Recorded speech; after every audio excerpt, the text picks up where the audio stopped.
Hello guys, last video में हमने connotation और डिनोटेशन को पूरा समझा दिया था। आज हम उसके पीवाईक्यू करेंगे। तो फर्स्ट पीवाईक्यू है डिक्रीज एक्सटेंशन। एक्सटेंशन मीन्स क्या होता है? डिनोटेशन। डी के बाद क्या था? ई। तो इससे तो आप ये पहचान कर लोगे। और एक्सटेंशन डिक्रीजिंग में क्या होता है? Broad to narrow. इसमें देखिए, इनमें से सबसे बड़ा क्या है? ब्रॉड, यानी कि सबसे बड़ा क्या है? तो सबसे बड़ा है फूड प्रोडक्ट। फूड प्रोडक्ट में ही ये सारी चीजें आएंगी। तो सबसे पहले क्या आ जाएगा? बी। उसके बाद आ जाएगा डेयरी प्रोडक्ट। डेयरी प्रोडक्ट में क्या आता है? चीज भी आती है, कॉटेज चीज भी आती है। तो ये दोनों इसके अंदर आएंगे। तो उसके बाद कौन सा होगा?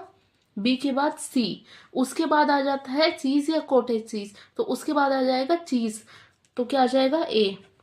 और चीज से ही कॉटेज चीज बनता है, तो ये सबसे लास्ट में आ जाएगा, सबसे नैरो है। तो ऐसे ये क्वेश्चंस हमें सोल्व करना है। उसके बाद सेकंड क्वेश्चन है डिक्रीज एक्सटेंशन। इसमें भी क्या जाता है? Broad to narrow. तो इसमें सबसे बड़ा क्या है? लिक्विड, क्योंकि लिक्विड के अंदर ही ये सभी चीजें आती है। तो सबसे पहले क्या आ जाएगा? लिक्विड। उसके बाद क्या आ जाएगा? बेवरेजेस। उसके बाद उससे छोटा क्या हो जाएगा? Carbonated drinks. और कोला फिर सबसे छोटा होता है, तो लास्ट में क्या आता है? अपना नैरो। तो लास्ट में क्या आ जाएगा? सी। उसके बाद पीवाईक्यू है increase extension. Extension means denotation है, इंक्रीज पूछ रहा है तो हमें नैरो टू ब्रॉड जाना है। तो इसमें सबसे छोटा क्या है? आप ये देखिए, सबसे छोटा है पॉलिटिक्स ऑफ इंटरनेशनल रिलेशन। ये सब्जेक्ट के अंदर का पार्ट है। तो सबसे पहले क्या आ जाएगा? बी। उसके बाद देखिए ये किस में आता है? ये पॉलिटिकल साइंस में आता है। तो उसके बाद क्या आ जाएगा? बी। इनमें से सबसे बड़ा कौन सा है? सबसे बड़ा साइंस है। तो अपन को ये तो पता चल गया, लास्ट में क्या आएगा? साइंस। तो इससे भी अपन ऑप्शन को टिक करके अपन देख सकते हैं, अगर हमें बाकियों का नहीं पता है तो। सबसे छोटा है पॉलिटिक्स ऑफ इंटरनेशनल रिलेशन, सबसे बड़ा है साइंस। उसके बाद देखते हैं अपन। फिर बीच में क्या आएगा? पॉलिटिक्स ऑफ इंटरनेशनल रिलेशन के बाद आ जाएगा पॉलिटिकल साइंस। पॉलिटिकल साइंस के बाद आ जाएगा सोशल साइंस। तो आंसर क्या बनेगा इसका? डी, बी, ए, सी। ठीक है। उसके बाद क्वेश्चन आता है इंक्रीज इंटेंशन के बारे में। इंक्रीज इंटेंशन यानी कि इंटेंशन मीन्स कोनोटेशन। आई सी ऐसे याद करना बताया था मैंने। तो आई सी यानी कि कोनोटेशन, इंटेंशन।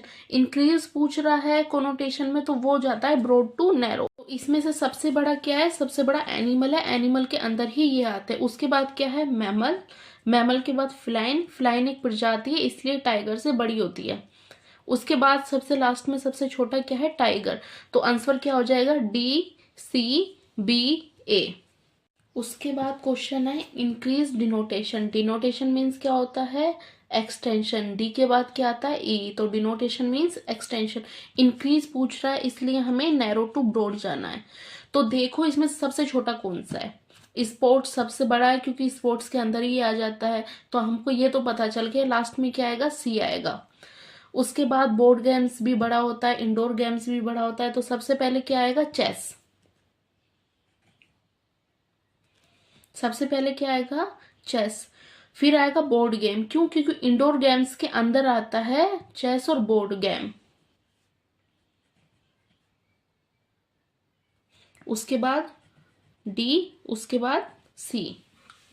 तो सबसे छोटा चेस है, उसके बाद अपने बोर्ड गेम्स है, बोर्ड गेम्स के बाद अपना इंडोर गेम्स है, इंडोर गेम्स के बाद स्पोर्ट्स है। स्पोर्ट्स सबसे बड़ा होता है।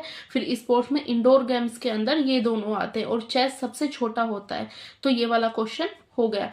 उसके बाद क्वेश्चन आया था डिक्रीज इंटेंशन के बारे में। डिक्रीज इंटेंशन में अपन कैसे चलते हैं? Narrow to broad. Intension means connotation.